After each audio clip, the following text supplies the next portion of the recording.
नमस्ते दोस्तों, आज के बुक रिव्यू का टॉपिक है बेबीलोन के सबसे अमीर आदमी। आपको यह पुस्तक क्यों पढ़नी चाहिए? यदि आप चाहते हैं कि आप अपनी संपत्ति को कैसे बढ़ाएं, अपने फालतू के खर्च को कैसे कम करें, अपनी संपत्ति को कहां और कैसे निवेश करें, अपनी संपत्ति को नुकसान होने से कैसे बचाएं, इन सब बातों को जानना चाहते हैं तो यह पुस्तक आपको जरूर पढ़नी चाहिए। इस पुस्तक में आप दौलत बनाने के उन नियमों को सीखेंगे जो हमें स्कूल या कॉलेज में नहीं बताए जाते हैं।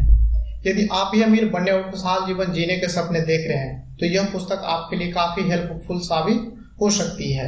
यह एक फेमस बुक है जिसे जॉर्ज एस कैलेसन ने लिखा है। इस पुस्तक में प्राचीन बेबीलोन के धनी और सफल व्यक्तियों के फाइनेंशियल थ्योरी को एक्सप्लेन किया गया है, जिसमें खासकर financial policies, savings, investments, debt, loan, money management और वेल्थ क्रिएशन पर चर्चा किया गया है। इस पुस्तक के कुछ महत्वपूर्ण थ्योरी हैं, जिसमें पहला है धन कमाने के बाद धन का सेविंग करना।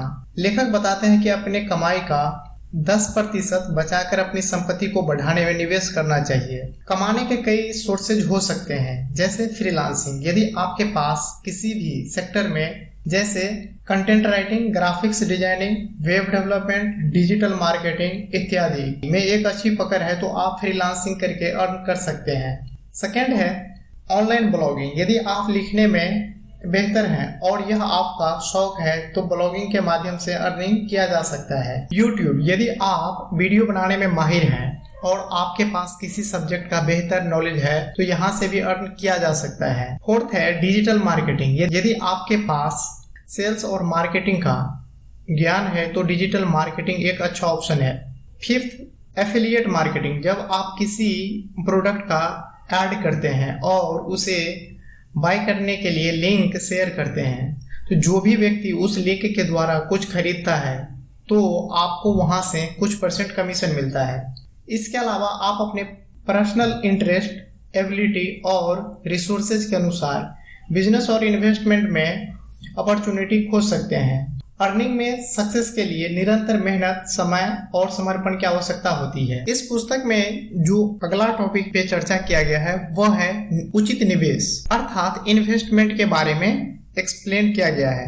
निवेश के माध्यम से हमें अपने धन को बढ़ाने का मौका मिलता है। निवेश के कुछ क्षेत्र जैसे स्टॉक मार्केट में निवेश करने से पहले आपको अच्छी तरह से स्टॉक मार्केट की जानकारी होनी चाहिए, अन्यथा आप बड़े जोखिम में फंस सकते हैं। आप एक अच्छे फाइनेंशियल एडवाइजर का हेल्प ले सकते हैं। सेकेंड है म्यूचुअल फंड। म्यूचुअल फंड एक प्रकार का निवेश है जहां आप अनेक कंपनियों के शेयर में निवेश करते हैं।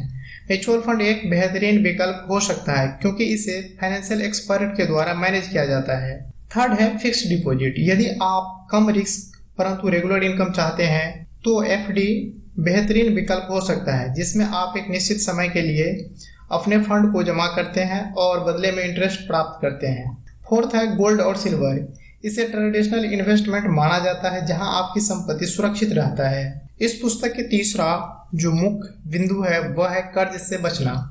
इस पुस्तक के जरिए लेखक हमें बताते हैं कि हमें हमेशा बड़े ऋण से बचना चाहिए और अपनी फाइनेंशियल स्टेटस को सेफ रखने के लिए गए डेट को नियमित रूप से पे करना चाहिए और जितना जल्दी संभव हो सके डेट फ्री हो जाना चाहिए। डेट फ्री होने के लिए कुछ टिप्स हैं जिसे आप अमल में ला सकते हैं। डेट को बारीकी से देखें, अर्थात उसकी राशि, रेट ऑफ इंटरेस्ट, पेमेंट करने का टाइम इत्यादि का आकलन करें। इससे आपको डेट के बारे में टोटल जानकारी हो जाएगा और उन्हें पे करने के लिए आप प्लान बना पाएंगे। सेकेंड है डेट के प्रायोरिटी को फिक्स्ड करें, अर्थात जिसका रेट ऑफ इंटरेस्ट सबसे ज्यादा हो उसे सबसे पहले पे करें।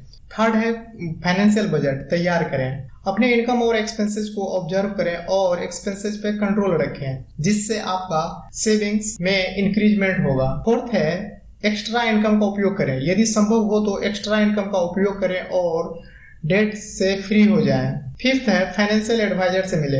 यदि आपको डेट फ्री होने में प्रॉब्लम हो रही है तो आप एक फाइनेंशियल एडवाइजर से कांटेक्ट कर सकते हैं और उचित मार्गदर्शन ले सकते हैं। इस पुस्तक का फोर्थ टॉपिक है धन को प्रोटेक्ट करें, अर्थात धन की रक्षा करना। धन को प्रोटेक्ट करने के लिए हमें आवश्यकता अनुसार इंश्योरेंस की जरूरत होती है। इंश्योरेंस के पॉलिसी के बारे में समझना चाहिए और अपनी संपत्ति को सुरक्षित रखने के लिए इसका उपयोग करना चाहिए। बेबीलोन का सबसे अमीर आदमी हमें फाइनेंशियल सक्सेस की मूल बातें सिखाती है, जो न केवल आपकी पर्सनल फाइनेंस को इम्प्रूव करने में मदद करती है, बल्कि हमें अपने फाइनेंशियल नेसेसिटीज को पूरा करने में हेल्प करती है।